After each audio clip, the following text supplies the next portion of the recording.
بسم اللہ الرحمن الرحیم۔ السلام علیکم معزز ویورز، آج ہم آپ کو خلافت عثمانیہ کے بانی کے بارے میں کچھ بتانے جا رہے ہیں،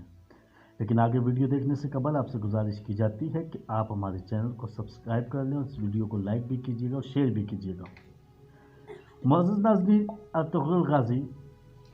یہ کوئی کہانی، ناول یا ڈرامہ نہیں، بلکہ اسلامی تاریخ پر مشتمل ایک سچی داستان، خلافت عثمانیہ کی بنیاد رکھنے والے ایک قبائلی ترک غازی عثمان اول کے والد، ترک اوغوز کے سب سے بہادر قبیلے اور شاہ کائی کے سردار ارطغرل غازی کی داستان ہے۔ انہیں عام طور پر غازی کے لقب سے جانا جاتا ہے۔ ترک بہادر سردار سلیمان شاہ کے ہاں 1191 میں پیدا ہونے والے ارطغرل غازی جس خلافت کی بنیاد پر تقریباً 600 سال تک ترکوں کی تلواروں نے امت مسلمہ کا دفاع کیا۔ اہم اور بنیادی کردار حضرت ابن العربی رحمۃ اللہ علیہ اور سفید داڑھی والوں سلجوقی سلطنت کے بزرگ عالمی لوگوں کا تھا، جن کا مقصد پوری دنیا میں صرف اور صرف نظام الہی کا قیام اور نفاذ تھا، عدل و انصاف کا نظام قائم کرنا تھا، جنہوں نے جہاد کے لیے ترک اوغوز خان کے خاندان کے 12 قبیلے سے ایماندار اور بہادر سرداروں پر مشتمل ایک گروپ بنا دیا تھا۔ ارطغرل غازی جو نوجوانی میں ہی ایک وحشی منگولوں کے خلاف لڑ رہا تھا، جب اصل شروعات سلجوق سلطان علاء الدین کی بھتیجی حلیمہ سلطان کو صلیبیوں کے چنگل سے آزاد کر کر باقاعدہ میدان جنگ میں اتر چکے تھے، جس کے بعد ان کے والد سردار شاہ سلیمان نے انہیں حلب کے اوپر سلطنت کے امیر عبدالعزیز کے پاس لچی بنا کر بھیجا، جو صلیبیوں کے ہاتھوں یرغمال بن چکا تھا، اور ان سے صلیبیوں کو روکنے کے بدلے قبیلے کو آباد کرنے کے لیے زمین کا مطالبہ کیا۔ ارطغرل زمین لینے اور حلب میں صلیبیوں کو گیم بگاڑنے میں کامیاب ہو چکا تھا۔ اس کے بعد صلیبی قلعے امنوس، جو بہت زیادہ اہمیت کے حامل تھے، اپنے والد سردار شاہ سلیمان کی سربراہی میں ہی چڑھائی کر کے فتح کیا اور شیطان استاد پیتروچو کو قتل کیا، اور بھاگنے والے کامیاب صلیبی کمانڈر تیتوش بھی قتل کیا گیا۔ سلطان علاء الدین کی بھتیجی، جس کو صلیبیوں سے آزاد کرا کے لایا گیا تھا، اس کی شادی ہو گئی۔ سلیمان شاہ کی وفات کے بعد حلب سفید داڑھی والوں کی خواہش کے مطابق منگولوں کی یلغار زدہ علاقوں کی طرف ہجرت کی اور اپنے بھائیوں گندوز، سنگور تاکین سے مل کر سلجوقی سلطنت کے غدار امیر سعد الدین کوپیک کی تمام سازشوں کے باوجود ارطغرل غازی نے منگولوں کے ایک اہم لیڈر نویان کو شکست دی۔ نویان بادشاہ اوکتائی خان کا رائٹ ہینڈ تھا۔ اوکتائی خان چنگیز خان کا بیٹا تھا، اور اس اوکتائی کا بیٹا ہلاکو خان تھا، جس نے بغداد روندا تھا۔ اس کے بعد ارطغرل غازی نے ایک بار پھر سفید داڑھی والوں کی رضا پر مغربی بازنطینی سرحد پر ہجرت کا ارادہ کیا، مگر ان کے بھائیوں نے ان کا ساتھ نہیں دیا اور انکار کر دیا۔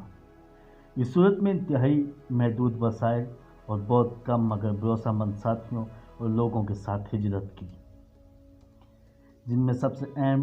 ان کے 3 بہترین جنگجو ترگت بامسے اور دوان شامل تھے، جو بچپن میں جنگل سے ارطغرل قبیلے لے کر آیا تھا، اور ان کی پرورش ان کے والدین نے اپنے بچوں کے ساتھ کی تھی۔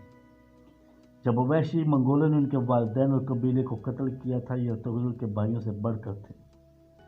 ان کے علاوہ سردار حکیم ارتک اور سپاہیوں میں عبدالرحمن، سامسا، دومرول، مالک شاہ کنکوت قابل ذکر تھے۔ ہجرت کرنے والوں میں والدہ حائمہ اماں، چھوٹا بھائی دوندار اور ان کی بیوی حلیمہ سلطان اور شیر خوار بیٹا گندوز بھی شامل تھا، اور حلیمہ سلطان کا بھائی شہیر شامل تھا، جن کو راستے میں امیر سعد الدین کوپیک نے شہید کر دیا تھا۔ مغربی سرحد پر کئی سال غربت اور تنگ دستی کا سامنا کیا، مگر پہلی فتح انہوں نے صلیبی قبضے میں موجود ہانلی بازار کی صورت میں حاصل کی، وہ زبردست اسلامی اور منصفانہ نظام قائم کیا جس سے مسلمان اور غیر مسلم دونوں خوش تھے۔ سلطان علاء الدین نے ارطغرل غازی کو مغربی سرحد پر اپنا سردار اعلیٰ بنایا اور وہاں کے ریاستی امور ان کے سپرد کر دیے۔ امیر سعد الدین نے ان کے خلاف سازشیں جاری رکھیں۔ ان کی فتوحات کو سست ضرور کر دیا گیا مگر روک نہیں سکے۔ روم کے شہنشاہ اور پاپائے روم کی ملکیت میں موجود کراجاسائر کلیسا کے گورنر اور غدار امیر سعد الدین نے ارطغرل کو ذیل کرنے کے لیے آپس میں گٹھ جوڑ کیا تھا، مگر ارطغرل غازی نے پہلے گورنر کو قتل کیا، پھر کاراجا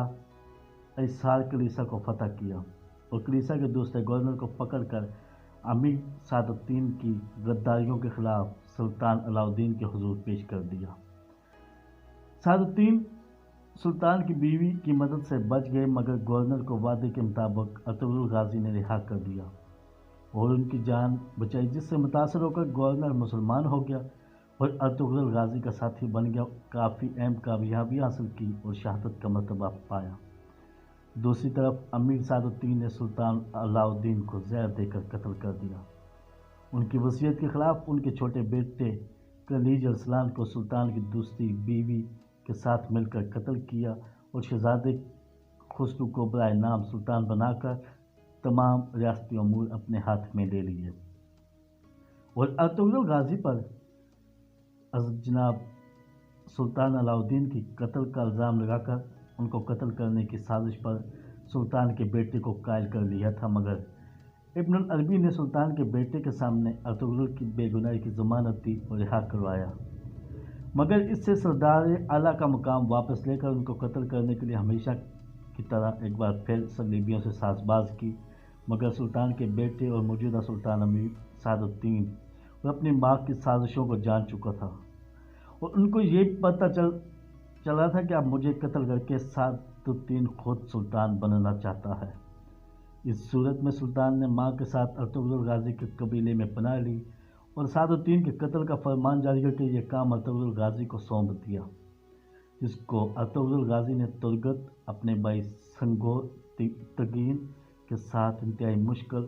صورتحال کے باوجود مکمل کیا اور سعد الدین کو جہنم واصل کر دیا۔ یہ پہلا غدار نہیں تھا، اس سے پہلے مختلف قبیلے کے بہت سے غداروں کو جہنم واصل کر چکا تھا۔